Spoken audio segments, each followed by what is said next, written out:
Hi అండి, మీరు చూస్తున్నారు తెలుగు వెబ్ గురు ఛానల్. నేను మీ సంతోష్. ఈ లెక్చర్లో మనం జావాలో ఉండే కంట్రోల్ స్టేట్మెంట్స్ చూద్దాం ఫ్రెండ్స్. సో కంట్రోల్ స్టేట్మెంట్స్ అనేవి ఏంటి అంటే, సో జనరల్గా మనకి 2 టైప్స్ ఆఫ్ స్టేట్మెంట్స్ ఉంటాయన్నమాట. సీక్వెన్షియల్ స్టేట్మెంట్స్ అని, కంట్రోల్ స్టేట్మెంట్స్ అని. సో సీక్వెన్షియల్ స్టేట్మెంట్స్ అంటే ఏంటంటే అవి 1 by 1 అలా ఎగ్జిక్యూట్ అయిపోతూ ఉంటుంది ప్రోగ్రామ్. అలా కాకుండా ఈ కంట్రోల్ స్టేట్మెంట్స్ అనేవి ఏంటంటే మనకి యూజర్ కంట్రోల్ ఇస్తాయి అన్నమాట. అంటే సీక్వెన్షియల్ స్టేట్మెంట్స్ ఉన్నాయనుకోండి, యూజర్ కంట్రోల్ ఏముండదు. ఒకసారి ప్రోగ్రామ్ రాసిన తర్వాత లైన్ బై లైన్ ఎగ్జిక్యూట్ అవ్వాల్సిందే. అలా కాకుండా ఈ కంట్రోల్ స్టేట్మెంట్స్ ఏం చేస్తాయంటే యూజర్కి ఫుల్ కంట్రోల్ ఇస్తాయని చెప్తున్నాను. అంటే ఏంటి, ఒక స్టేట్మెంట్ ఎగ్జిక్యూట్ అయిన తర్వాత ఆ నెక్స్ట్ స్టేట్మెంట్ ఎగ్జిక్యూట్ అవ్వకుండా ఇంకో దగ్గరికి మనం రీచ్ అవ్వచ్చు, అక్కడ నుండి ఇంకో దగ్గరికి మనం రీచ్ అవ్వచ్చు. సో మన రిక్వైర్మెంట్ని బేస్ చేసుకొని మనం ప్రోగ్రామ్ని ఏ ఆర్డర్లో కావాలంటే ఆ ఆర్డర్లో ఎగ్జిక్యూట్ చేయొచ్చు అనమాట. సో అట్లా మనకి కంట్రోల్ స్టేట్మెంట్స్ అనేవి హెల్ప్ చేస్తాయి అన్నమాట. ఓకే, సో మనకి కంట్రోల్ స్టేట్మెంట్స్ ఏమేమి ఉన్నాయి, సో సెలక్షన్ స్టేట్మెంట్స్ ఏమేమి ఉన్నాయి, అలాగే ఇటరేషన్ కోసం స్టేట్మెంట్స్ ఏమేమి ఉంటాయి, కంట్రోల్ స్టేట్మెంట్స్, జంప్ స్టేట్మెంట్స్ ఏమేమి ఉంటాయి. సో ఇవి మనం ఇప్పుడు చూద్దాం ఫ్రెండ్స్.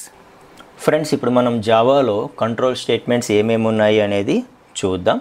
ఓకే, సో జావాలో జనరల్గా మనకి 3 టైప్స్ ఆఫ్ కంట్రోల్ స్టేట్మెంట్స్ ఉంటాయన్నమాట. ఓకే, సో అవి ఏంటంటే selection statements, iteration statements, jump statements.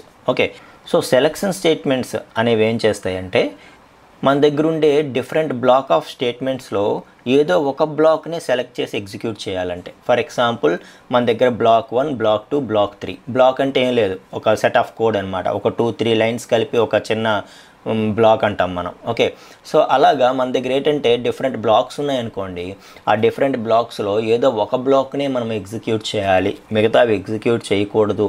అంటే మన కండిషన్ని బేస్ చేసుకొని ఇందులో ఏదో ఒకదాన్నే సెలెక్ట్ చేసి ఎగ్జిక్యూట్ చేయాలి అని అనుకోండి, అప్పుడు సెలక్షన్ స్టేట్మెంట్స్ అనేవి మనకి యూజ్ అవుతాయి అన్నమాట.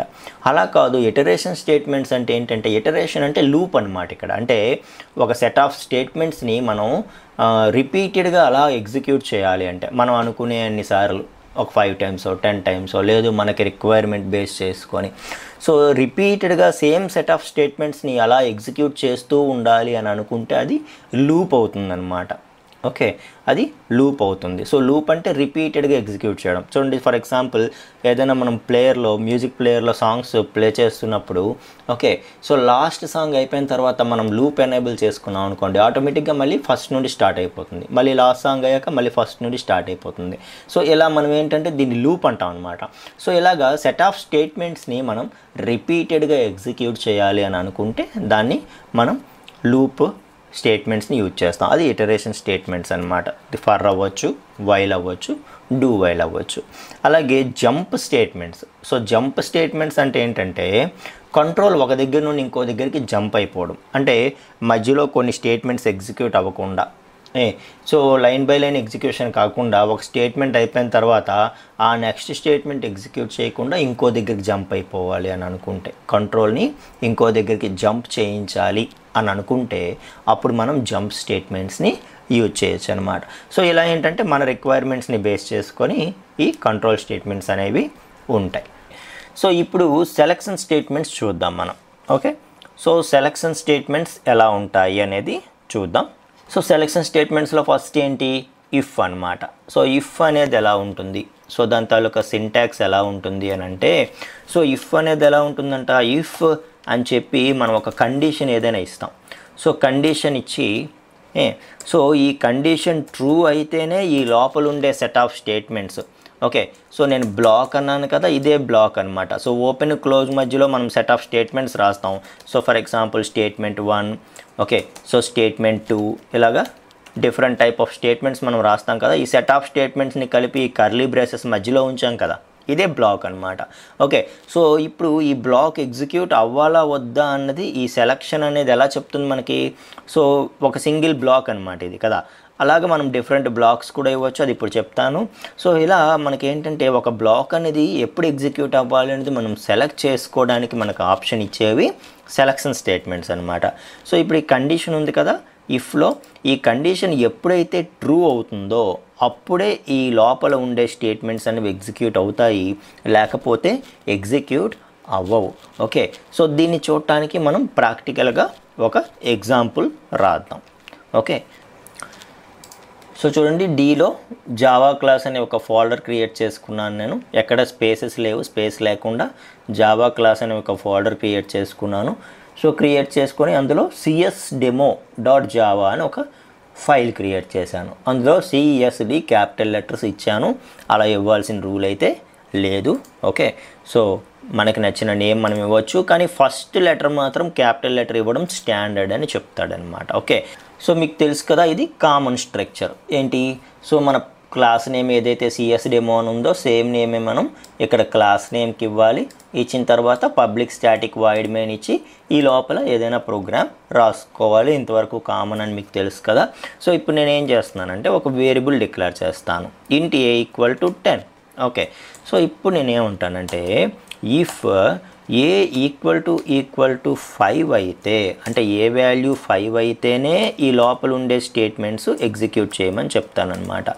ఓకే, సో ఏంటి ఆ సెట్ ఆఫ్ స్టేట్మెంట్స్, ఒక 2 స్టేట్మెంట్స్ రాస్తాను నేను. So system.out.println, okay, so hello అని చెప్పి ఒక స్టేట్మెంట్ రాస్తున్నాను. సో ఇంకొక స్టేట్మెంట్ వచ్చి system.out.println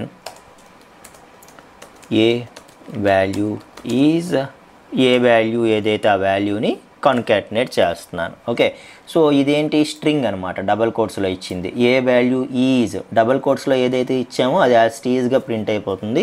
so A value is అని ప్రింట్ అయ్యి ఒక స్పేస్ వస్తుంది అక్కడ. వచ్చిన తర్వాత +a అన్నాం. +a అంటే ఏంటి, కన్కాటినేట్ చేస్తున్నట్టు. ప్లస్ అంటే దేంతో కన్కాటినేట్ చేస్తున్నాం, ఈ స్ట్రింగ్ని మనం ఏ వాల్యూ ఈజ్ అనే స్ట్రింగ్ని కన్కాటినేట్ చేస్తున్నాం. దేంతో, ఏ వాల్యూ ఏదైతే దాంతో. ఓకే, సో ఇప్పుడు 2 స్టేట్మెంట్స్ రాశాను నేను. హలో అని చెప్పి ఏ వాల్యూ ఏదైతే అది ప్రింట్ చేస్తున్నాను. ఈ 2 స్టేట్మెంట్స్ కలిపి నేను ఏం చేశాను, ఒక బ్లాక్లో ఉంచాను. ఒక కర్లీ బ్రేస్ ఓపెన్ క్లోజ్ మధ్యలో ఉంచాను, అది బ్లాక్. సో ఈ బ్లాక్ ఎప్పుడు ఎగ్జిక్యూట్ అవుతుంది, మన ఇఫ్ స్టేట్మెంట్ ప్రకారం ఈ లోపల ఉండే కండిషన్ ఏదైతే ఉందో అది ఎప్పుడు ట్రూ అవుతుందో అప్పుడే ఇది ఎగ్జిక్యూట్ అవుతుంది. ఒకవేళ ఈ కండిషన్ ఫాల్స్ అయిపోతే ఈ లోపల ఉండే ఈ బ్లాక్ అనేది, బ్లాక్ ఆఫ్ స్టేట్మెంట్స్ అనేవి ఎప్పటికీ ఎగ్జిక్యూట్ అవ్వవన్నమాట.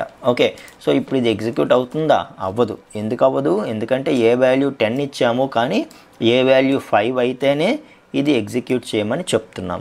ఓకే, సో ఇప్పుడు ఈ ప్రోగ్రామ్ని మనం ఎగ్జిక్యూట్ చేయాలంటే ఏం చేయాలి, రన్లో కమాండ్ ప్రాంప్ట్ ఓపెన్ చేయాలి. ఓపెన్ చేసి మన ప్రోగ్రామ్ ఎక్కడ సేవ్ చేసామో అక్కడికి వెళ్ళాలి. డి డ్రైవ్లో జావా క్లాస్లో ఉంది మన ప్రోగ్రామ్. సో డి డ్రైవ్కి వెళ్ళాలి, అందులో జావా క్లాస్ అనే ఫోల్డర్కి వెళ్ళాలి కదండి. ఓకే, సో ఇక్కడ మన ప్రోగ్రామ్ ఉంది, ఏమని, జావాc csdemo.java అని చెప్పి. సో చూడండి, కంపైలేషన్ సక్సెస్ఫుల్గా అయిపోయింది కదా. ఇప్పుడు మనకి ఎగ్జిక్యూట్ చేయాలి ఈ ప్రోగ్రామ్ని. సో జావా csdemo అని చెప్పి మనకేం ప్రింట్ అవ్వలేదు అవుట్పుట్. ఎగ్జిక్యూట్ చేస్తే మనకు అవుట్పుట్ ఏమీ రాలేదు. సో ఎందుకు రాలేదు అంటే ఈ స్టేట్మెంట్స్ ఎగ్జిక్యూట్ అవ్వలేదు. ఈ స్టేట్మెంట్స్, ఈ బ్లాక్ ఆఫ్ స్టేట్మెంట్స్ ఎందుకు ఎగ్జిక్యూట్ అవ్వలేదు అంటే కండిషన్ ఫెయిల్ అయిపోయింది కాబట్టి. అదే నువ్వు ఏ = 10కి చెక్ చేసావనుకో, 5 బదులు ఏ = 10కి చెక్ చేసావనుకో, అప్పుడు ఎలా ఉంటుందో చూద్దాం ఒకసారి. సో ఎడిట్ చేసాం కాబట్టి మళ్ళీ కంపైల్ చేయాలి జావాc, మళ్ళీ ఎగ్జిక్యూట్ చేయాలి జావా csdemo. సో ఇప్పుడు చూడండి, హలో వచ్చింది, ఏ వాల్యూ ఈజ్ అని చెప్పి ఏ వాల్యూ ప్రింట్ అయింది 10 అని. ఓకే, సో ఎందుకు వచ్చింది అంటే ఈ కండిషన్ అన్నది ట్రూ అయింది కాబట్టి. Okay, right. సో ఈ కండిషన్ అన్నది ట్రూ అయింది కాబట్టి. అయితే ఇది సింపుల్ ఇఫ్ అంటాం మనం, దీన్ని సింపుల్ ఇఫ్ అంటాం. అంటే ఏంటి, ఇఫ్ కండిషన్ ఉంటుంది, సెట్ ఆఫ్ స్టేట్మెంట్స్ ఉంటాయి, దీన్ని సింపుల్ ఇఫ్ అంటాం. ఓకే, సో సింపుల్ ఇఫ్ వల్ల చిన్న డిసడ్వాంటేజ్ ఏంటంటే, ఇప్పుడు చూడండి, ఫర్ ఎగ్జాంపుల్ మన ఎగ్జాంపుల్లోనే ఈ కండిషన్ ట్రూ అయితే మనం ఈ అవుట్పుట్ చూడగలుగుతున్నాం. ఒకవేళ ఈ కండిషన్ ఫాల్స్ అయితే ఏమైంది, మనకి ఇంతకుముందు మనం ఎగ్జిక్యూట్ చేసినప్పుడు కండిషన్ ఫాల్స్ అయితే ఏమైంది, అసలు ఏమీ ప్రింట్ అవ్వలేదు కదా. సో అప్పుడు యూజర్కి అవుట్పుట్ ఏమీ రాకపోతే ఒక చిన్న కన్ఫ్యూజన్ అన్నది ఉంటుంది అనమాట, ఎందుకు అవుట్పుట్ ఏమీ రాలేదు అని చెప్పి. ఓకే, సో దానికి బదులు మనం ఏం చేయొచ్చు అంటే, ట్రూ అయితే ఒక మెసేజ్ ప్రింట్ చేసి, ఫాల్స్ అయితే ఇంకొక మెసేజ్ మనం ప్రింట్ చేసాం అనుకోండి. ఓకే, అప్పుడు యూజర్కి ఏదో ఒక అవుట్పుట్ వస్తుంది కాబట్టి ఫాల్స్ అయినప్పుడు వచ్చిన మెసేజ్ వస్తే ఓకే కండిషన్ ఫాల్స్ అయ్యింది అనేది యూజర్కి ఒక ఐడియా ఉంటుంది. ఓకే, సో అలా మనం చేయాలి అంటే మనం సింపుల్ ఇఫ్ కాకుండా అందులో నెక్స్ట్ వెర్షన్కి వెళ్ళాల్సి ఉంటుంది అనమాట. సో ఆ నెక్స్ట్ వెర్షనే ఇఫ్ ఎల్స్ అనమాట. Okay, so if else. So ఇప్పుడు ఏమవుతుందంటే సో ఇక్కడ అలాగే మళ్ళీ స్టేట్మెంట్ 1 స్టేట్మెంట్ 2 ఇలా మనం రాసామనుకోండి, స్టేట్మెంట్ 1 స్టేట్మెంట్ 2 ఇలా రాసామనుకోండి. సో ఇప్పుడు ఏమవుతుందో తెలుసా, ఎప్పుడైతే కండిషన్ ట్రూ అవుతుందో అప్పుడు ఈ సెట్ ఆఫ్ స్టేట్మెంట్స్ ఎగ్జిక్యూట్ అవుతాయి. ఎప్పుడైతే కండిషన్ ఫాల్స్ అవుతుందో అప్పుడు ఎల్స్ బ్లాక్లోకి వచ్చి ఈ సెట్ ఆఫ్ స్టేట్మెంట్స్ ఎగ్జిక్యూట్ అవుతాయి అన్నమాట. మనం ఇఫ్ ఎల్స్ యూజ్ చేయడం వల్ల అడ్వాంటేజెస్ ఏంటి ఇక్కడ, సో యూజర్కి ఎట్టి పరిస్థితుల్లో అంటే కండిషన్ ట్రూ అయినా ఫాల్స్ అయినా సమ్ మెసేజ్ అన్నది డిస్ప్లే అవుతుంది. ఓకే, సో అలాగే మనకు కూడా రిక్వైర్మెంట్ బేస్ చేసుకొని ఏదో ఒక కండిషన్ ఏదో ఒక బ్లాక్ మనం ఎగ్జిక్యూట్ చేయాల్సిన అవసరం వచ్చింది అనుకోండి. సో ట్రూ అయితే ఒక సెట్ ఆఫ్ స్టేట్మెంట్స్ ఎగ్జిక్యూట్ చేయాల్సి వచ్చింది, ఫాల్స్ అయితే ఇంకొక సెట్ ఆఫ్ స్టేట్మెంట్స్ ఎగ్జిక్యూట్ చేయాల్సి వచ్చింది. అలాంటి కండిషన్స్ ఏమైనా మన ప్రోగ్రాంలో ఉన్నప్పుడు అప్పుడు కూడా మనం ఇఫ్ ఎల్స్ని యూజ్ చేయొచ్చు అనమాట. సో ఇప్పుడు ఇది సెలక్షన్ స్టేట్మెంట్ అని ఎందుకంటారో మీకు అర్థమైందా, కండిషన్ని బేస్ చేసుకొని ఏ బ్లాక్ ఎగ్జిక్యూట్ అవ్వాలి. ఇప్పుడు మనకి 2 బ్లాక్స్ ఉన్నాయి, ఇదొక బ్లాకు ఇదొక బ్లాకు. ఈ 2 బ్లాక్స్లో ఏ బ్లాక్ ఎగ్జిక్యూట్ అవ్వాలి అనేది మనం సెలక్షన్ చేసుకోవడానికి ఇది మనకి అలో చేస్తుంది. కాబట్టి దీన్ని మనం సెలక్షన్ కంట్రోల్ స్టేట్మెంట్ అంటాం ఇఫ్ని. ఓకే, సో ఇప్పుడు ఇఫ్ ఎల్స్ గురించి మనం చూద్దాం. ఓకే, సో 10 ఎల్స్ అని చెప్పి మనం సెట్ ఆఫ్ స్టేట్మెంట్స్ మళ్ళీ రాయొచ్చు అనమాట. సో ఆ సెట్ ఆఫ్ స్టేట్మెంట్స్లో ఈసారి నేను ఏం చేస్తానంటే హాయ్ అని చెప్పి ఏ వాల్యూ ప్రింట్ చేస్తాను. ఓకే, హలో అని కాకుండా హాయ్ అని చెప్పి ఏ వాల్యూ ప్రింట్ చేస్తాను. ఓకే, సో ఇప్పుడు చూడండి ఏమవుద్దో, ఏ ఈక్వల్ టు మనం ఏం చేద్దామంటే 5 అందాం. ఓకే, ఏ వాల్యూ 5 అందాం. సో ఇప్పుడు ఏ వాల్యూ 5 అంటే ఏమైంది, జనరల్గా కండిషన్ ఫాల్స్ అవుద్ది కదా. సో ఫాల్స్ అయినప్పుడు ఈ స్టేట్మెంట్స్ మరి ఎగ్జిక్యూట్ అవ్వకుండా ఎల్స్కి వస్తుంది, ఎల్స్లో ఉండే స్టేట్మెంట్స్ అన్నవి ఎగ్జిక్యూట్ అవుతాయి అన్నమాట. ఓకే, సో ఇలాగేంటంటే మనకి ఫాల్స్ టైంలో కూడా ఇలా ఎంటీ ఉండిపోకుండా ఏదో ఒక అవుట్పుట్ అనేది మనకు వస్తుంది. ఓకే, సో కంపైల్ చేద్దాం, ప్రోగ్రామ్ని ఎగ్జిక్యూట్ చేద్దాం. సో ఇప్పుడు చూడండి hi A value is 10. So hi print అయింది అంటే ఈ బ్లాక్ వచ్చినట్ట ఈ బ్లాక్ వచ్చినట్ట, హాయ్ ఎక్కడ ఉంది ఇక్కడ ఉంది కదా. సో ఎల్స్ బ్లాక్ ఎగ్జిక్యూట్ అయినట్టు అనమాట. ఓకే, అర్థమవుతుందా మీకు. సో ఎలాంటి సిచ్యుయేషన్లోనైనా సరే మనం యూజర్కి ఒక మెసేజ్ ఇవ్వాలి అని అనుకున్నప్పుడు మనం ఇఫ్ ఎల్స్ని యూజ్ చేయొచ్చు. ఓకే, సో అలా కాకుండా ఇందులో ఇంకొక వేరియేషన్ ఏంటంటే ఇఫ్ ఎల్స్ ఇఫ్ అండి. సో ఇప్పుడు ఈ వేరియేషన్ కాకుండా నేను 2-3 కండిషన్స్ చెక్ చేయాలన్నా కూడా చేయొచ్చు అనమాట. అప్పుడు నేనేం చేయాలంటే ఇఫ్ ఎల్స్ ఇఫ్ని నేను వాడాల్సి ఉంటుంది. ఇఫ్ ఎల్స్ ఇఫ్ని నేను వాడాల్సి ఉంటుంది. So A equal to 7, A equal to 7. So చూడండి ఇప్పుడు నేను 1 కంటే ఎక్కువ కండిషన్స్ చెక్ చేయాలనుకుంటున్నాను ఈ వేరియబుల్ మీద. అప్పుడు ఏమవుతుంది, so if A equal to 5 అయితే ఇది ఎగ్జిక్యూట్ చేయమని, ఇంతకుముందు సింపుల్గా ఇది లేకుండా మనం ఏం చేసాం ఎల్స్ ఇచ్చేసాం. అంటే ఏ ఈక్వల్ టు 5 అయితే ఇది ఎగ్జిక్యూట్ చేయు, 5 కాకుండా ఏ వాల్యూ అయినా సరే ఈ ఎల్స్ పార్ట్ ఎగ్జిక్యూట్ చేయు అని చెప్పేసాం. కానీ ఇప్పుడు మనం ఏం చేస్తున్నాము, మనకి నచ్చిన కండిషన్స్ మనం చెక్ చేయాలనుకుంటున్నాం. So if A equal to 5 అయితే ఏ ఈజ్ 5 అని ఇక్కడే డైరెక్ట్గా ఇచ్చేద్దాం, ఇంకా కన్కాటినేట్ చేయకుండా. ఓకే, సో అలాగే ఇఫ్ ఏ ఈక్వల్ టు 7 అయితే ఏ వాల్యూ 7 అని ప్రింట్ చేద్దాం. ఓకే, సో ఈ రెండు కాకపోతే అప్పుడు ఎల్స్కి వెళ్ళి ఓకే సో సమ్ వెల్కమ్ అనే ఒక మెసేజ్ని ప్రింట్ చేసి ఏ వాల్యూ ఈజ్ అని చెప్పి ఇక్కడ మనం ఏ వాల్యూ ఏదైతే దాన్ని కాన్కాటినేట్ చేద్దాం. సో ఇప్పుడు ఏమవుతుంది చెప్పండి, ఫస్ట్ ఇఫ్ కండిషన్ ఇచ్చాం. ఇఫ్ కండిషన్ ఇస్తే అది ఏమైంది, ఇఫ్ ఏ ఈక్వల్ టు 5 అంటే 5 అవునా కాదా అని చెక్ చేస్తుంది. ఏ వాల్యూ 5 అవునా కాదా. సో కాదు. అప్పుడు మళ్ళీ ఎల్స్కి వెళ్ళిపోకుండా ఎల్స్ ఇఫ్కి వస్తుంది అనమాట. సో ఎల్స్ ఇఫ్కి వచ్చి అప్పుడు ఏం చెక్ చేస్తుంది, ఏ వాల్యూ 7 అవునా కాదా, సరే 5 కాదు 7 అవునా కాదా. సో 7 అవునైతే ఇది ఎగ్జిక్యూట్ అవుతుంది. సో 7 కూడా కాదు, 5 కూడా కాదు, 7 కూడా కాదు, అంటే ఈ రెండు కండిషన్స్ ఫాల్స్ అయిపోయాయి. అప్పుడు ఈ ఎల్స్ పార్ట్కి వచ్చి 5, 7 కాకుండా ఏ వాల్యూ అయినా సరే అప్పుడు ఈ బ్లాక్ అనేది ఎగ్జిక్యూట్ అవ్వడం జరుగుతుందన్నమాట.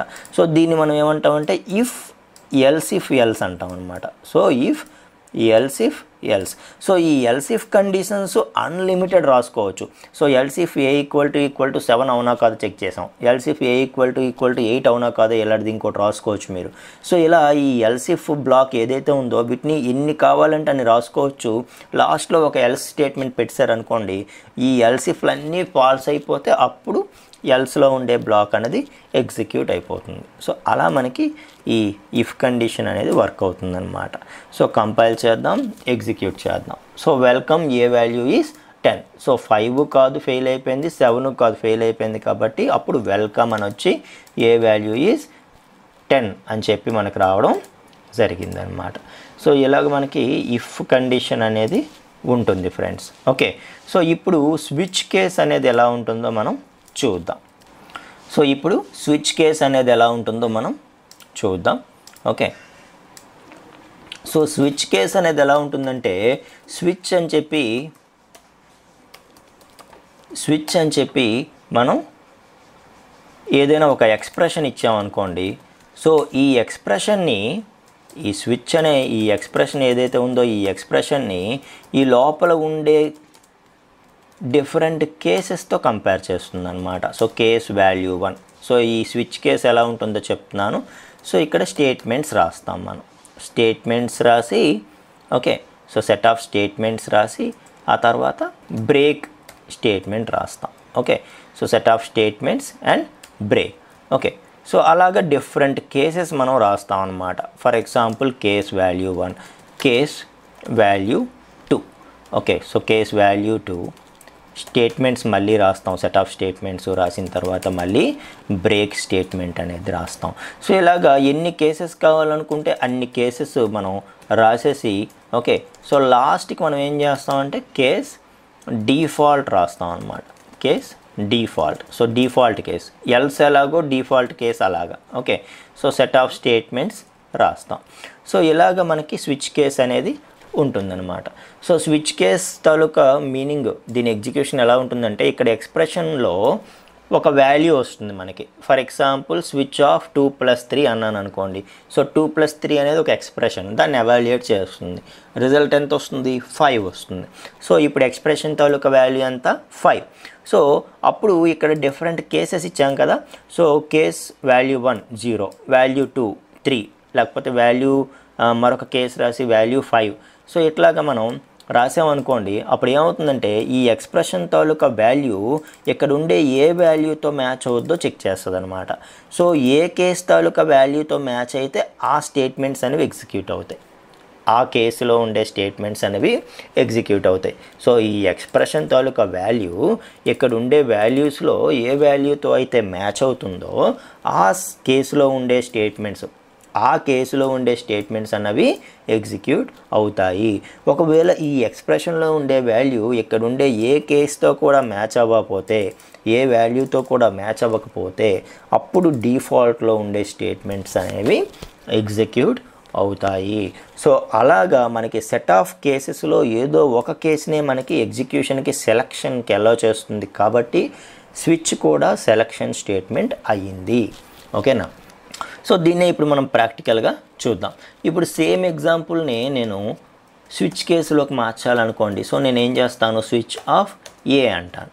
సో స్విచ్ ఆఫ్ ఏ అని చెప్పి ఒక ఓపెన్ బ్రేస్ క్లోజ్ బ్రేస్ ఇస్తాను. ఓకే, సో ఏ అనే వాల్యూని కంపేర్ చేయాలనుకుంటున్నాం. సో దేంతో కంపేర్ చేయాలనుకుంటున్నాము, కేస్ 0 ఫర్ ఎగ్జాంపుల్, లేదంటే కేస్ 0 అందాం. సో కేస్ 0 అని సో system.out.println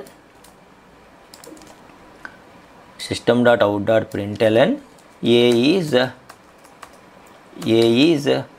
0 అంటాను. ఓకే, ఏ ఈజ్ 0 అంటాను. సో సెట్ ఆఫ్ స్టేట్మెంట్స్ ఎన్ని రాస్తామని రాసిన తర్వాత ఒక బ్రేక్ ఇవ్వాలని చెప్పాను కదా, బ్రేక్ ఇస్తాను. సో అలాగే మళ్ళీ ఇంకొక కేసు రాస్తాను నేను. ఇంకొక కేసు ఏంటి, కేస్ ఫర్ ఎగ్జాంపుల్ 5 మరొక వాల్యూతో. సో మరొక వాల్యూతో మరొక కేసు రాస్తున్నాను. రాసి ఈసారి system.out.println a ఈజ్ 5 అంటాను. ఓకే, సో అలాగే ఇంకొక కేసు రాస్తాను. సో ఇంకొక కేసు ఏంటి, సో ఇంకొక కేసు రాస్తున్నాను. So that is 7 letters say. So 0 5 7. So a is 7 అంటాను, బ్రేక్ ఇస్తున్నాము. ఓకే, సో ఇలాగ సెట్ ఆఫ్ కేసెస్ ఎన్ని రాయాలని రాస్తున్నాము. రాసిన తర్వాత డిఫాల్ట్ కేసు ఇస్తాను. సో డిఫాల్ట్ కేసు ఏంటంటే system.out.println matching case not found అంటాను. సో ఏ కేస్తోని మ్యాచ్ అవ్వలేదు, మ్యాచింగ్ కేస్ నాట్ ఫౌండ్ అంటాను. ఓకే, సో అనేసి ఇదంతా తీసేసి సో ఓన్లీ ఇఫ్ని మనం స్విచ్తో రీప్లేస్ చేసాం ఇప్పుడు. సో స్విచ్ కూడా సెలక్షన్ స్టేట్మెంట్ ఎందుకు అయ్యిందండి, సో ఎందుకంటే ఈ సెట్ ఆఫ్ కేసెస్లో ఏదో ఒక కేసు మాత్రమే ఎగ్జిక్యూట్ అవుతుందన్నమాట. కేస్ 0 కానీ, కేస్ 5 కానీ, కేస్ 7 కానీ, డిఫాల్ట్ కేస్ కానీ ఏదో ఒకటే ఎగ్జిక్యూట్ అవుతుంది, మిగతావి ఎగ్జిక్యూట్ అవ్వవు. ఓకే, సో ఇప్పుడు మన లెక్క ప్రకారం ఏది ఎగ్జిక్యూట్ అవ్వాలి, ఏ వాల్యూ 10 కదా. సో స్విచ్ ఆఫ్ ఏ అన్నాం అంటే స్విచ్ ఆఫ్ 10 అని పాస్ చేస్తున్నట్టు మనం. సో 10 అనేది ఏ కేసుతో మ్యాచ్ అయింది, 0తో మ్యాచ్ అయిందా, అవ్వలేదు. 5తో మ్యాచ్ అయిందా, అవ్వలేదు. 7తో మ్యాచ్ అయిందా, అవ్వలేదు. డిఫాల్ట్తో మ్యాచ్ అయ్యింది. అంటే ఈ కేసులన్నిటి దేంతోని మ్యాచ్ అవ్వలేదు కాబట్టి అప్పుడు డిఫాల్ట్కి ఆటోమేటిక్గా వెళ్తుంది, డిఫాల్ట్లో ఉండే స్టేట్మెంట్ అనేది ఎగ్జిక్యూట్ అవుతుంది. సో డిఫాల్ట్కి బ్రేక్ అనేది అవసరం లేదు. ఓకే, ఎందుకంటే ఇదే లాస్ట్ కేస్ కాబట్టి. ఓకే, సో బ్రేక్ రాయకపోతే ఏమవుతుంది, ఎందుకు బ్రేక్ రాయాలి, మిగతా వాటికి లాస్ట్ దానికి ఎందుకు అవసరం లేదు అన్నది ఇప్పుడు నేను ప్రాక్టికల్గా చూపిస్తాను. ఫస్ట్ మనం దీన్ని ఎగ్జిక్యూట్ చేసి చూద్దాం. So Java CS demo, Java CS demo, matching case not found. So matching case not found అంతే కదండి, మనం అనుకున్నట్టే డిఫాల్ట్ కేస్ ఎగ్జిక్యూట్ అయ్యింది. ఎందుకు డిఫాల్ట్ కేస్ ఎగ్జిక్యూట్ అయ్యింది అంటే మన ఎక్స్ప్రెషన్ తాలూకా వాల్యూ అనేది ఇక్కడ ఏ కేసుతో కూడా మ్యాచ్ అవ్వలేదు కాబట్టి.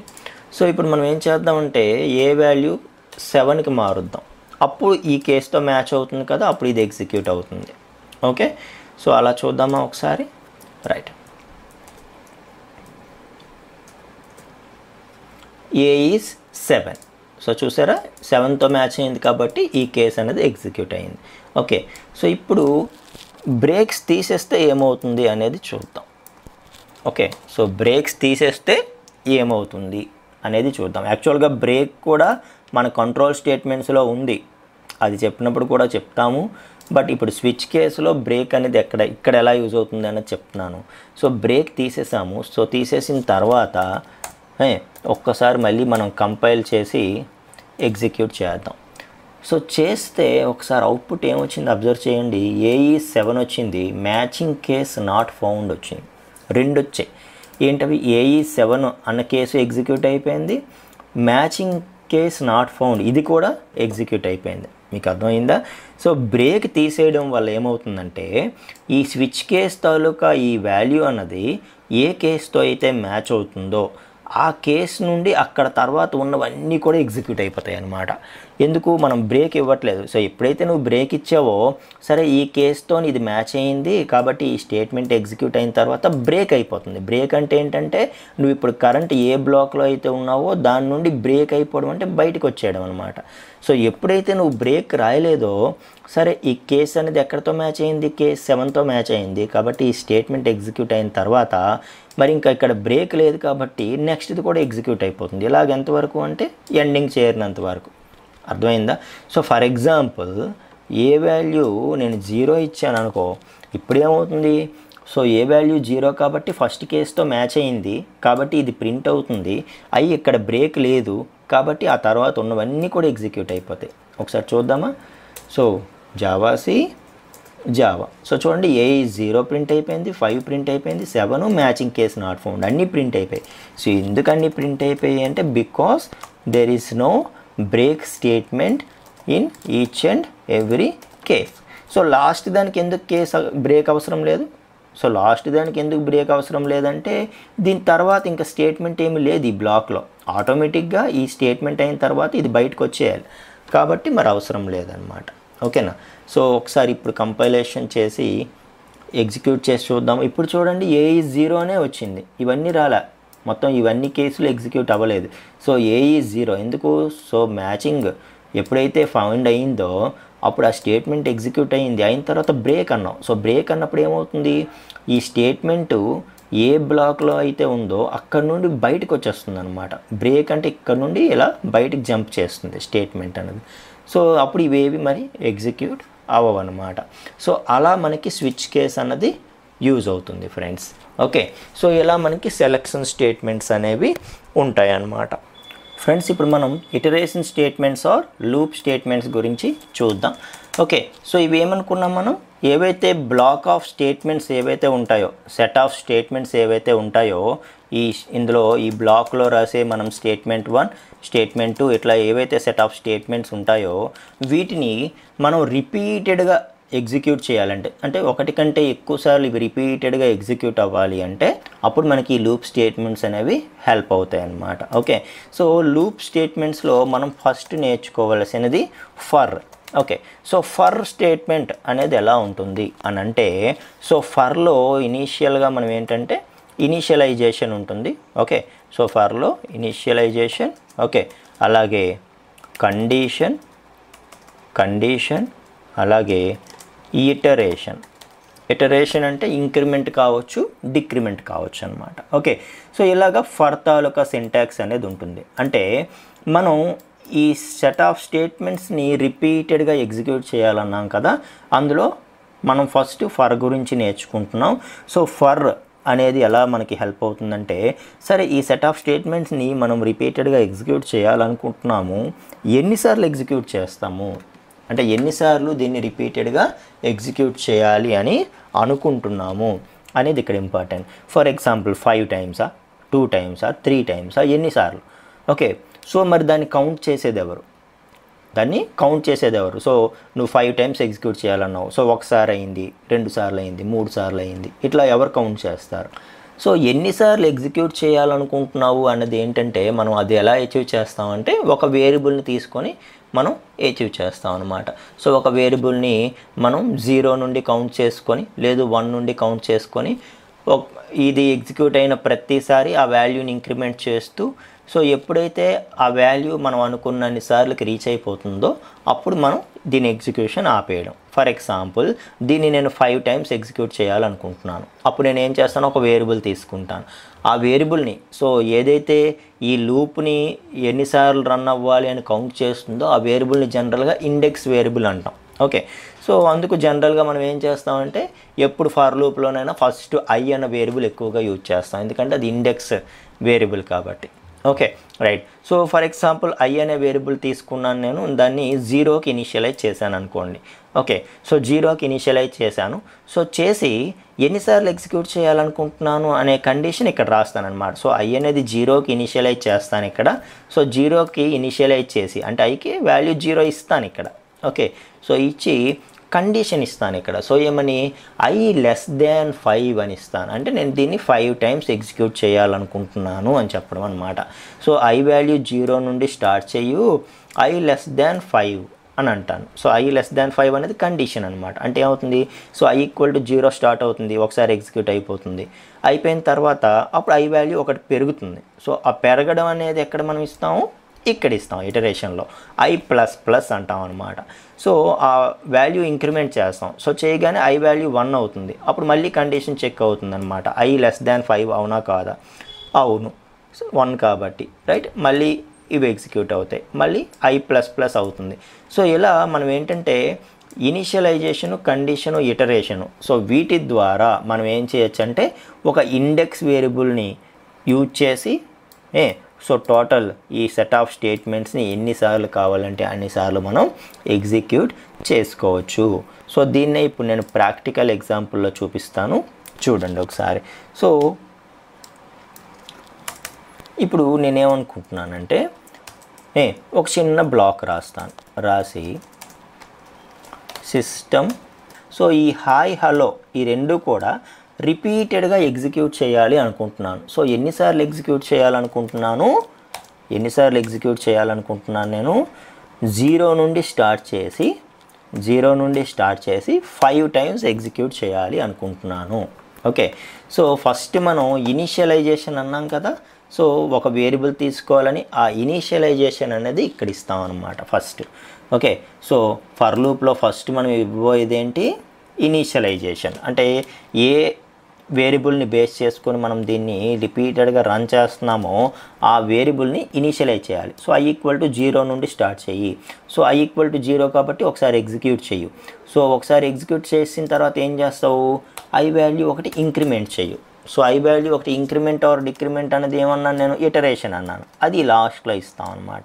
ఓకే, సో i వాల్యూ 0 అవుతుంది, ఒకసారి ఎగ్జిక్యూట్ అవుతుంది, ఇంక్రిమెంట్ అవుతుంది. అయినప్పుడు కండిషన్ చెక్ అవ్వాలి. ఏమని?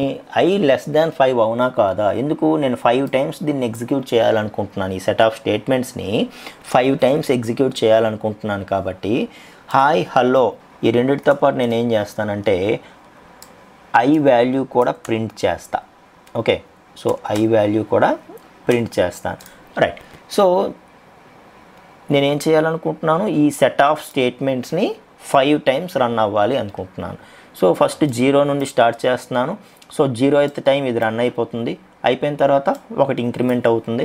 అయిన తర్వాత కండిషన్ చెక్ అవుతుంది. సో ఇప్పుడు i వాల్యూ ఎంత అయింది? 1 అయింది. 1 <5 అవునా కాదా? 1 <5 కాబట్టి మళ్ళీ ఎగ్జిక్యూట్ అయిపోతుంది. అయిపోయిన తర్వాత మళ్ళీ i వాల్యూ ఇంక్రిమెంట్ అవుతుంది అనమాట. i వాల్యూ ఎంత అయింది? ఇప్పుడు 2 అయింది. సో 2 <5 అవునా కాదా?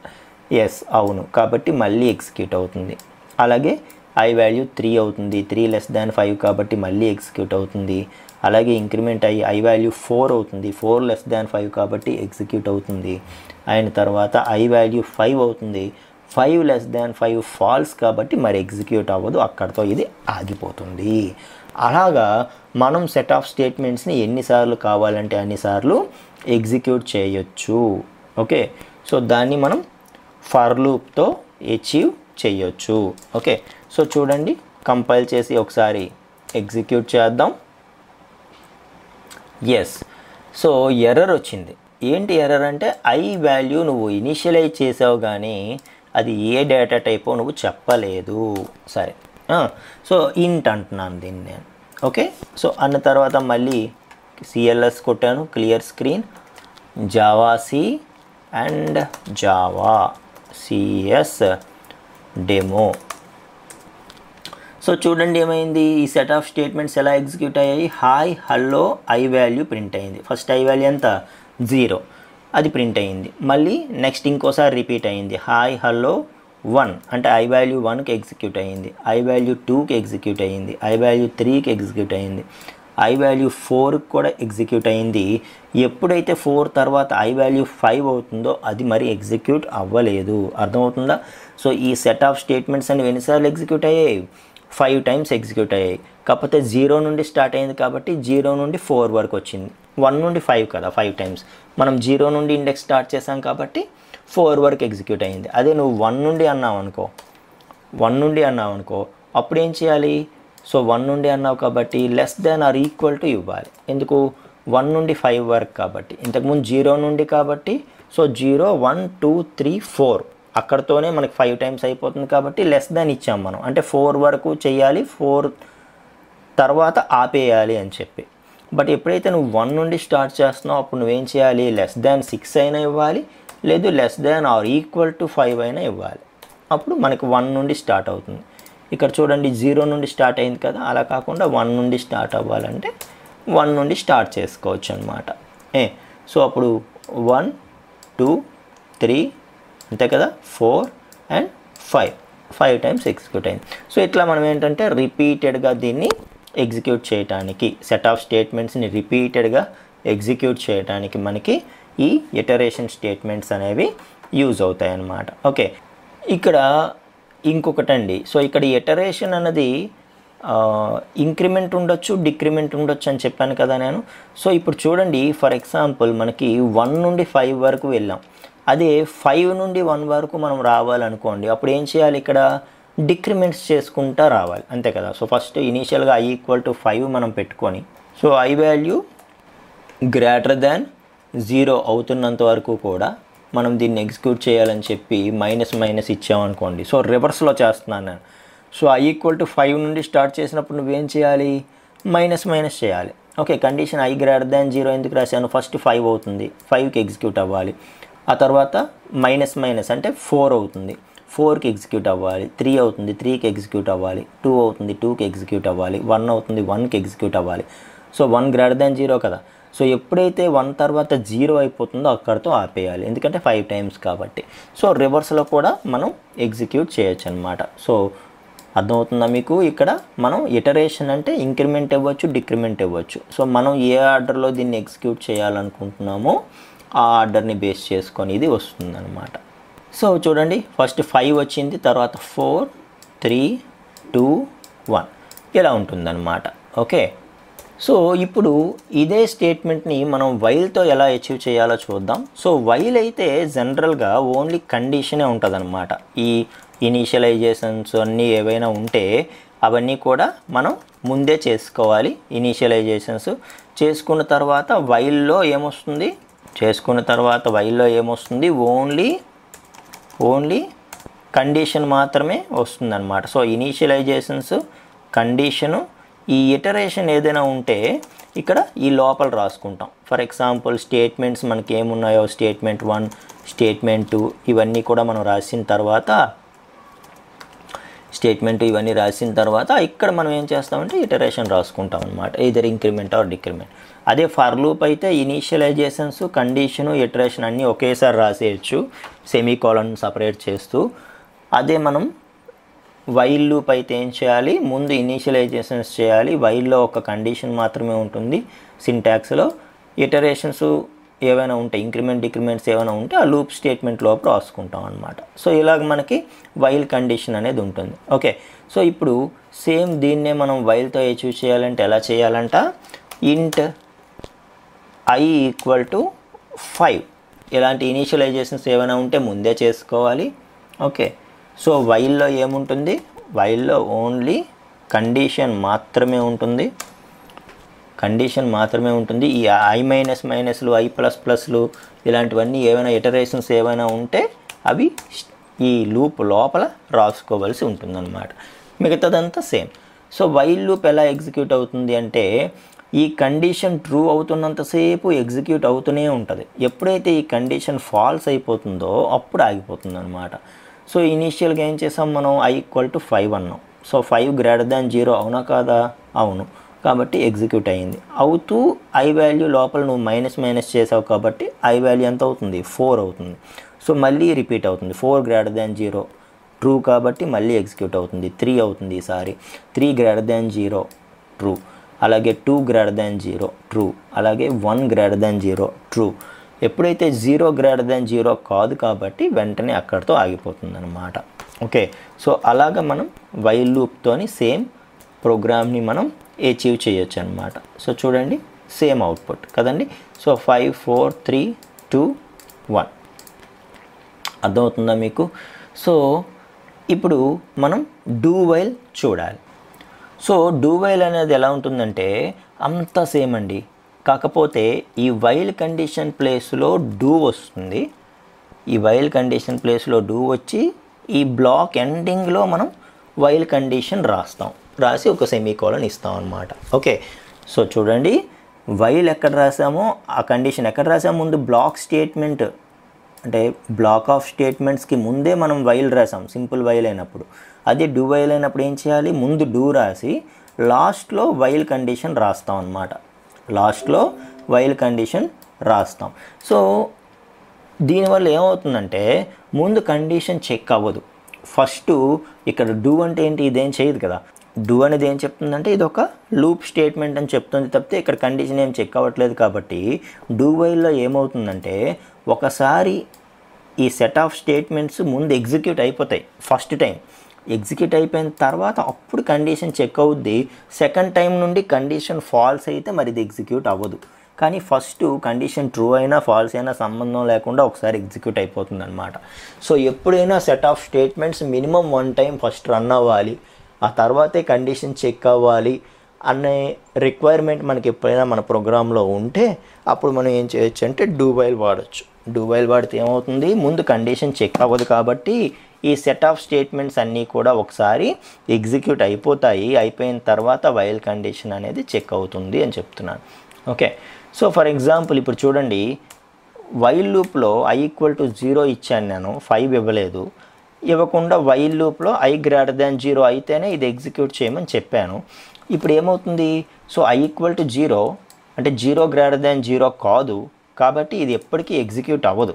ఈ ప్రోగ్రామ్ అనేది ఎప్పటికీ ఎగ్జిక్యూట్ అవ్వదు, ఎందుకంటే ముందే కండిషన్ చెక్ అవుతుంది. వైల్లో కండిషన్ ట్రూ అయితేనే కదా లోపల స్టేట్మెంట్ ఎగ్జిక్యూట్ అవుతాయి. ఎప్పుడైతే ఇది ఫాల్స్ అయిపోయిందో మరి లోపల స్టేట్మెంట్స్ ఎగ్జిక్యూట్ అవ్వవు. ఓకే, సో ఇప్పుడు నేను ఏం చేస్తున్నానంటే ఒకసారి కంపైల్ చేసి ఎగ్జిక్యూట్ చేస్తున్నాను. చూడండి, మనకు అవుట్పుట్ ఏం రాదు ఖచ్చితంగా. ఎందుకు రాదు, ఎందుకంటే 0 > 0 కాదు కాబట్టి. i వాల్యూ ఎంత, 0. ఇనీషియల్గా కండిషన్ చెక్ అవుతుంది కాబట్టి ఇది మరి అవ్వదనమాట. అదే మనం డూ వైల్ అయితే ఏం చేయాలని చెప్తున్నాను, వైల్ కండిషన్ ప్లేస్లో డూ వచ్చి లాస్ట్లో వైల్ వస్తుంది. అంటే ఫస్ట్ ఈ సెట్ ఆఫ్ స్టేట్మెంట్స్ ఒకసారి ఎగ్జిక్యూట్ అయిపోయిన తర్వాత i > 0 అవునా కాదు చెక్ చేస్తుంది. అప్పుడు ట్రూ అయితే మళ్ళీ రెండోసారి నుండి రన్ అవుద్ది, లేకపోతే రన్ అవ్వదు. కానీ ఫస్ట్ టైం రన్ అవ్వడానికి మాత్రం, ఈ బ్లాక్ ఫస్ట్ టైం రన్ అవ్వడానికి మాత్రం ఎలాంటి కండిషన్ కూడా చెక్ చేయదు. సో ఇప్పుడు సేమ్ ప్రోగ్రామ్ని మనం కంపైలేషన్ అండ్ ఎగ్జిక్యూషన్ చేస్తే, సో చూడండి ఒకసారి ఎగ్జిక్యూట్ అయిపోయింది. అర్థమవుతుందా మీకు? సో ఒకసారి సెట్ ఆఫ్ స్టేట్మెంట్స్ అన్ని ఎగ్జిక్యూట్ అయిపోయాయి. అయిపోయిన తర్వాత లాస్ట్లో కండిషన్ చెక్ అవుతుంది. సో ఇప్పుడు 0 > 0 ఫాల్స్ కాబట్టి రెండోసారి నుండి మరి రన్ అవ్వట్లా, కానీ ఒకసారి ముందు రన్ అయిపోతుంది అనమాట. సో అది వైల్కి డూ వైల్కి ఉన్న difference. Okay, so for example ఇది 10 అనుకోండి. సో 10 అనుకోండి, అప్పుడు మనకు రన్ అవుతుంది. ఎందుకు రన్ అవుతుంది, సో ఫస్ట్ టైం ఎలాగో రన్ అయిపోతుంది. అయిపోయిన తర్వాత 10 > 0 అవునా కాదా చెక్ చేస్తుంది. సో అవును కాబట్టి ఇంకా ఎగ్జిక్యూట్ అయిపోతుంది అనమాట. ఓకే, సో చూడండి 1 వరకు ఎగ్జిక్యూట్ అయిపోయింది. సో ఇనీషియల్గా ఎగ్జిక్యూట్ అవుతూ రెండోసారి నుండి మనకి ఎగ్జిక్యూట్ అవ్వాలంటే కండిషన్ చెక్ అవుతుంది అనమాట. సో కండిషన్ ట్రూ అవుతున్నంతసేపు ఎగ్జిక్యూట్ అవుతుంది. కానీ డూలో ఫస్ట్ టైం ఎగ్జిక్యూట్ అవ్వడానికి మాత్రం it doesn't expect any condition. So condition లేకుండానే ఇది ఎగ్జిక్యూట్ చేస్తుంది అనమాట సెట్ ఆఫ్ స్టేట్మెంట్స్ని. అర్థమవుతుందా? సో ఇలా మనకి ఏంటంటే లూప్ స్టేట్మెంట్స్, ఇటరేషన్ స్టేట్మెంట్స్ అనేవి ఉంటాయి.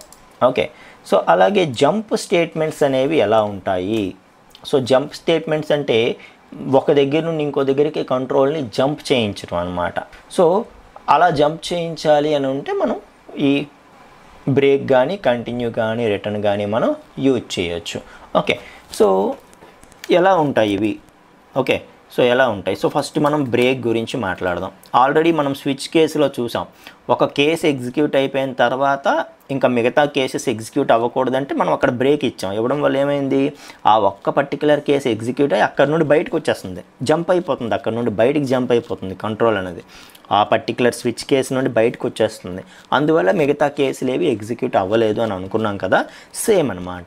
ఓకే, సో బ్రేక్ అనేది ఎలా ఉంటుంది అనేది చెప్పడానికి ఒక చిన్న ప్రోగ్రామ్ రాస్తాను చూడండి. సో ఫర్ ఇంట్ i = 0, i less than 10, i plus plus, i plus plus. Okay, so ఇప్పుడు నేను ఏం చేస్తున్నాను, iని 0 నుండి 10 టైమ్స్ రన్ చేయాలనుకుంటున్నాను ఈ సెట్ ఆఫ్ స్టేట్మెంట్ని. So system.out.println i value print చేయాలి అనుకుంటున్నాను. ఓకే, సో జనరల్గా ఇదైతే ఏమవుతుంది, ఇది 10 టైమ్స్ మనకి ప్రింట్ అయిపోతుంది కదా. సో ఒకసారి కంపైలేషన్ చేద్దాం, ఎగ్జిక్యూట్ చేద్దాం. సో 0 to 9, సో 0 నుండి స్టార్ట్ చేసాం, లెస్ దాన్ 10 అంటే 9 వరకు వస్తుంది. ఎప్పుడైతే 10 లెస్ దాన్ 10 వచ్చిందో అది మరి ఎగ్జిక్యూట్ అవ్వదు 10 అనేది, అంతే కదా. సో ఇలా వచ్చింది. ఇప్పుడు నేను ఏమంటానంటే ఈ స్టేట్మెంటు రిపీటెడ్గా ఎగ్జిక్యూట్ చెయ్యు. ఎంతవరకు చెయ్యాలి అంటే i = 5 అయినంత వరకే చెయ్యు, అంటే 5 బిలోయే చెయ్యు. 5 దాటితే మరి చెయ్యకు అని నేను అన్నాను అనుకో. ఓకే, సో i = 5 వాల్యూ వరకే చెయ్యి, అంటే 5 బిలో వరకు మాత్రమే చెయ్యు. ఎప్పుడైతే i వాల్యూ 5కి రీచ్ అవుతుందో అప్పుడు మరి ఎగ్జిక్యూట్ చెయ్యకు అని నేను చెప్పాలనుకో, అప్పుడు నేనేం చేస్తాను, ఈ 5 = 5 అయితే బ్రేక్ అనేస్తాను. ఈ 5 = 5 అయితే బ్రేక్ అంటాను. సో ఈ స్టేట్మెంట్ ఎప్పుడు ఎగ్జిక్యూట్ అవుతుంది? ఈ 5 ఈక్వల్ టు 5 అయింది అనుకోండి, అంటే 0కి 0 ఫస్ట్. సో ఫస్ట్ ఇనీషియల్గా ఐ వాల్యూ ఎంత? 0. సో 0 ఈక్వల్ టు 5 కాదు కదా, కాబట్టి ఇది దాటిపోయి మనకి system.out.println అని వస్తుంది, 0 ప్రింట్ అవుతుంది. అలాగే 1 కూడా ప్రింట్ అవుతుంది, 2, 3, 4 ప్రింట్ అవుతుంది. ఎప్పుడైతే ఐ వాల్యూ 5 అయిందో అప్పుడు ఈ కండిషన్ సక్సెస్ అయిపోతుంది, కాబట్టి వెంటనే బ్రేక్ అయిపోతుంది అనమాట. సో బ్రేక్ అంటే అర్థం ఏంటంటే ఈ స్టేట్మెంట్ ఏ బ్లాక్లో ఉందో అక్కడ నుండి బయటికి జంప్ అయిపోవడం. అంటే ఎప్పుడైతే ఐ వాల్యూ 5 అయిందో మరి system.out.printlnకి వెళ్ళకుండా ఇక్కడ నుండి ఇక్కడికి వచ్చేస్తుంది అనమాట. సో ఈ తర్వాత ఇక్కడ ఏవైనా స్టేట్మెంట్స్ ఉంటే అవి ఎగ్జిక్యూట్ అవుతాయి, కానీ మరి ఆ ఫర్ లూప్లోకి మరి వెళ్ళదు. అంటే అక్కడ నుండి అది బ్రేక్ అయిపోయింది, జంప్ అయిపోతుంది అనమాట. ఎప్పుడైతే ఐ వాల్యూ 5 అవుతుందో ఇక్కడ నుండి కంట్రోల్ ఈ స్టేట్మెంట్కి వెళ్ళకుండా ఇక్కడికి జంప్ అయిపోతుంది బయటికి. అలా మనం జంప్ చేయించాలి అని అనుకుంటే మనం బ్రేక్ స్టేట్మెంట్ యూజ్ చేస్తాం అనమాట. సో మీకు ఇక్కడ ఒక డౌట్ రావచ్చు, సో 10 వరకు రాయడం ఏంటి, i = 5 వస్తే బ్రేక్ చేయించడం ఏంటి, అదేదో 5 ఇక్కడ రాసేస్తే ఆ స్టేట్మెంటే అవసరం లేదు కదా అని. నిజమే, కానీ కొన్నిసార్లు ఏమవుతుందంటే ఇక్కడ నువ్వు ఈ వాల్యూ ఇచ్చిన బదులు ఏదో ఒక వేరియబుల్ వాల్యూ ఇస్తావు. ఈ వేరియబుల్ ఏంటంటే యూజర్ ఎంటర్ చేస్తున్న వాల్యూ అంటావు. సో యూజరు నీకు ఏ వాల్యూ ఎంటర్ చేస్తాడో నీకు తెలియదు కదా. సో యూజరు 10 ఎంటర్ చేయొచ్చు, 5 ఎంటర్ చేయొచ్చు. ఎంటర్ ఏ నెంబర్ అని అడిగినప్పుడు యూజర్ తనకు నచ్చిన నెంబర్ తను ఎంటర్ చేస్తాడు. మనం వద్దన్నా కూడా కొంతమంది ఎక్స్పెరిమెంట్ కోసం వాళ్ళకి నచ్చిన నెంబర్ వాళ్ళు ఎంటర్ చేస్తారు. అప్పుడు ఏ నెంబర్ ఎంటర్ చేస్తారో తెలియదు కదా. నువ్వేం చేయాలంటే ఏ నెంబర్ ఎంటర్ చేసినా 5 బిలో నెంబర్ ఎంటర్ చేస్తే ఓకే. ఎప్పుడైతే ఆ నెంబర్ 5కి ఈక్వలెంట్ అవుతుందో అప్పుడు వెంటనే దీన్ని ఆపేయాలి అని చెప్పాలనుకుంటే అప్పుడు నువ్వేం చేయొచ్చు, ఇలాగా ఈ స్టేట్మెంట్ని ఎగ్జిక్యూట్ చేయొచ్చు. అర్థమవుతుందా? సో ఇక్కడ నువ్వు 10 అని డైరెక్ట్గా ఇచ్చావు కాబట్టి నీకు ఆ డౌట్ వచ్చింది. కానీ మ్యాక్సిమం టైమ్స్ ఏమవుతుందంటే మనం వాల్యూస్ హార్డ్ కోడెడ్ ఇవ్వము, అంటే డైరెక్ట్గా వాల్యూస్ ఇవ్వమన్నమాట. ఎప్పుడైనా యూజర్ ఎంటర్ చేసిన వాల్యూసో లేకపోతే ఇంకెక్కడో ఏదో ఎక్స్ప్రెషన్ ఎవాల్యుయేట్ చేసి ఆ వచ్చిన రిజల్ట్ ఇక్కడికి రావడమో జరుగుతుంది అనమాట.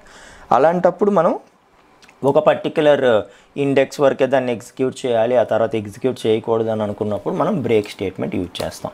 సో ఇప్పుడు చూడు ఏమవుతుందో, మనం జావా అన్నాం అనగానే ఎప్పుడైతే 4 అయ్యింది, 4 వరకు ఎగ్జిక్యూట్ అయ్యింది, 5 ఎప్పుడైతే అయిందో అవగానే 5 ఎగ్జిక్యూట్ అవ్వలేదు, ఆ 5 తర్వాత ఉండే ఏవి కూడా మనకి ఎగ్జిక్యూట్ అవ్వలేదు. సో ఎందుకు అవ్వలేదు అంటే బ్రేక్ అయిపోయింది, ఫర్ లూప్ నుండి డైరెక్ట్గా బ్రేక్ అయిపోయి బయటకు వచ్చింది అనమాట స్టేట్మెంట్. ఓకే, సో ఇప్పుడు ఫర్ ఎగ్జాంపుల్ ఇక్కడ నేను ఒక స్టేట్మెంట్ రాశాను అనుకో, ఐఎమ్ అవుట్ ఆఫ్ ఫర్, అంటే నేను ఫర్ లూప్ బయట ఉండే స్టేట్మెంట్ నేను చెప్పడం నా ఉద్దేశం ఇక్కడ. Okay right. సో కంట్రోల్ ఎలా పాస్ అవుతుందో మీకు నేర్పించడానికి. సో చూడండి, కంపైల్ చేస్తున్నాను, ఎగ్జిక్యూట్ చేస్తున్నాను. సో 0 నుండి 4 వరకు ఎగ్జిక్యూట్ అయిన తర్వాత ఎప్పుడైతే 5 అయిందో బ్రేక్ అయిపోయింది. అయిపోగానే ఏమైంది, సో ఇక్కడ ఈ లూప్ నుండి బయటకు వచ్చేసింది, కంట్రోల్ వచ్చేసి ఈ తర్వాత ఏవైనా స్టేట్మెంట్స్ ఉంటే అవి ఎగ్జిక్యూట్ అయ్యాయి. అందుకే మనకి I'm out of for statement కూడా ఎగ్జిక్యూట్ అయిందనమాట. సో అలా మనకి బ్రేక్ అనేది యూజ్ అవుతుందన్నమాట. ఓకే, సో అలా కాకుండా కంటిన్యూ అనేది ఎలా యూజ్ అవుతుంది అని అంటే, సో బ్రేక్ అనేది ఎలా యూజ్ అవుతుంది, ఎప్పుడైతే ఒక కండిషన్ మెట్ అయిందో అప్పుడు ఆ తర్వాత ఇంకేవి ఎగ్జిక్యూట్ అవ్వ, అంటే i = 5 అయింది కాబట్టి 5 తర్వాత ఉండే 6, 7, 8, 9 ఏది కూడా ఎగ్జిక్యూట్ అవ్వలేదు. అదే మనం కంటిన్యూ ఇచ్చామనుకోండి, సో నువ్వు ఏ కండిషన్కి అయితే నువ్వు చెక్ చేస్తున్నావో ఆ ఒక్క ఇటరేషన్ మాత్రమే ఆగుతుంది, మిగతావి ఆగవు. అంటే ఏమవుతుందంటే, సో 0, 1, 2, 3, 4 ఎగ్జిక్యూట్ అవుతాయి. 5కి నువ్వు కంటిన్యూ అన్నావు కాబట్టి 5 ఒక్కటే ఎగ్జిక్యూట్ అవ్వదు, మళ్ళీ 6 నుండి ఎగ్జిక్యూట్ అవుతుంది అనమాట. 6, 7, 8, 9 వరకు ఎగ్జిక్యూట్ అవుతాయి. అర్థమైందా? సో నువ్వు ఏ కండిషన్ అయితే పర్టికులర్గా చెక్ చేస్తున్నావో ఆ ఒక్క కండిషన్ మాత్రమే ఇది ఎగ్జిక్యూట్ అవ్వదు, మిగతావన్నీ కూడా ఎగ్జిక్యూట్ అవుతాయి అని చెప్పడం అనమాట. ఓకే, సో అలా ఉంటుంది. సో ఇదే స్టేట్మెంట్ ఒకసారి మనం ఎగ్జిక్యూట్ చేసి చూస్తే జావా. సో చూడండి, 0, 1, 2, 3, 4 తర్వాత నువ్వేం చేసావు, 5కి కంటిన్యూ అన్నావు, అంటే అప్పుడు లూప్ నుండి బయటకు వచ్చేయకుండా ఆ ఒక్క i = 5ని అది స్కిప్ చేస్తుంది అనమాట. స్కిప్ చేసి 6కి వెళ్ళిపోతుంది. సో 6కి వెళ్ళిపోయి 5 ప్రింట్ అవ్వకుండా 6, 7, 8, 9 ప్రింట్ అయింది కదా. ఆ తర్వాత మనకి ఈ బయటకు వచ్చే స్టేట్మెంట్స్ కూడా ఎగ్జిక్యూట్ అవుతున్నాయి. అర్థమైందా? ఇదే బ్రేక్ అయితే ఏమైంది, 4 తర్వాత ఎప్పుడైతే నువ్వు కండిషన్ ఇచ్చావో ఆ తర్వాత ఏవి ఎగ్జిక్యూట్ అవ్వు. అదే కంటిన్యూ అయితే ఆ ఒక్కటి మాత్రమే ఆగిపోతుంది. i=5 ఒక్కటి మాత్రమే ఆగిపోయి 6, 7, 8, 9 ఇవి కూడా మనకి ఎగ్జిక్యూట్ అవ్వడం అనేది జరుగుతుందన్నమాట. ఓకేనా? అలాగా. సో నెక్స్ట్ రిటర్న్ అనే స్టేట్మెంట్ ఒకటి ఉంది. రిటర్న్ అనే స్టేట్మెంట్ ఎలా యూజ్ అవుతుంది అని అంటే, ఫర్ ఎగ్జాంపుల్ ఒక మెథడ్ ఉందనుకో, స్ట్రింగ్ గెట్ నేమ్. సో ఏదో ఒక మెథడ్ ఉంది. ఓకే, సో ఈ మెథడ్ ఏం చేస్తుందంటే మనం ఇక్కడ నుండి వాల్యూని రిటర్న్ చేయడానికి మనకి యూజ్ అవుతుంది అనమాట. ఫర్ ఎగ్జాంపుల్ సో దీని గురించి ఇంకొంచెం డీప్గా మీకు తర్వాత క్లాసెస్లో నేను చెప్తాను. కాకపోతే థీమ్ అర్థం చేసుకోండి రిటర్న్ వరకును. సో ఒక మెథడ్లో ఏదైనా ఒక వాల్యూ ఉంది, ఆ వాల్యూని మనం రిటర్న్ చేయాలి అంటే for example string name equal to ఒక వేరియబుల్ ఇస్తున్నాను సంతోష్ అని చెప్పి. సో దీన్ని నేను ఇక్కడ నుండి రిటర్న్ చేయాలి. సో ఈ నేమ్ని ఇక్కడ నుండి రిటర్న్ చేయాలి అని అనుకున్నప్పుడు నాకు రిటర్న్ అన్న స్టేట్మెంట్ యూజ్ అవుతుంది. అంటే ఈ రిటర్న్ స్టేట్మెంట్ తర్వాత ఏ స్టేట్మెంట్స్ ఉన్నా అవేవి ఎగ్జిక్యూట్ అవ్వు అనమాట. ఎందుకంటే ఎప్పుడైతే రిటర్న్ స్టేట్మెంట్కి వచ్చిందో ఇంకా ఈ స్టేట్మెంట్స్ అన్నీ ఎగ్జిక్యూట్ అయ్యి ఇక్కడ నుండి రిటర్న్ వెళ్ళిపోతుంది అనమాట. ఒక వాల్యూ అన్నది రిటర్న్ వెళ్ళిపోతుంది. ఎక్కడికి? సో ఎక్కడి నుండి ఎవరైతే ఈ ఫంక్షన్ని కాల్ చేశారో అక్కడికి వెళ్ళిపోతుంది. ఆ తర్వాత రిటర్న్ తర్వాత ఉండే స్టేట్మెంట్స్ ఏవి మరి ఎగ్జిక్యూట్ అవ్వవు అనమాట. ఓకే, సో దీని గురించి ఇంకొంచెం డీప్గా మనం మెథడ్స్ మాట్లాడినప్పుడు మాట్లాడదాం. వాట్ ఎవర్ జంప్ స్టేట్మెంట్స్లో రిటర్న్ స్టేట్మెంట్ అనేది ఏం చేస్తుందంటే ఒక మెథడ్ నుండి ఇంకొక చోటికి మనం కంట్రోల్ని రిటర్న్ చేయాలంటే ఏదైనా ఒక వాల్యూని కావచ్చు, కంట్రోల్ని కావచ్చు, రిటర్న్ చేయాలని అనుకుంటే కంట్రోల్ అంటే ఏంటి? ఎగ్జిక్యూషన్. సో ఇక్కడ నుండి ఈ తర్వాత మరి ఏది ఎగ్జిక్యూట్ అవ్వకూడదు అనేది కంట్రోల్. సో కంట్రోల్ను ట్రాన్స్ఫర్ చేయాలంటే రిటర్న్ చేయాలంటే మనం చేయొచ్చు, లేదా ఇక్కడ నుండి ఒక వాల్యూని రిటర్న్ చేయాలన్నా రిటర్న్ చేయొచ్చు. అలా మనకి ఏంటంటే ఒక మెథడ్ నుండి ఇంకొక చోటుకి మనం రిటర్న్ అయిపోవాలి అని అనుకున్నప్పుడు మనం ఈ జంప్ స్టేట్మెంట్స్లో రిటర్న్ అనేది మనం యూజ్ చేస్తాము. ఈ రిటర్న్ అనేది మెథడ్స్ మాట్లాడినప్పుడు క్లియర్గా మాట్లాడతాం. ఓకేనా? సో ఇలా మనకి సెట్ ఆఫ్ కంట్రోల్ స్టేట్మెంట్స్ అనేవి ఉంటాయి ఫ్రెండ్స్. Thank you.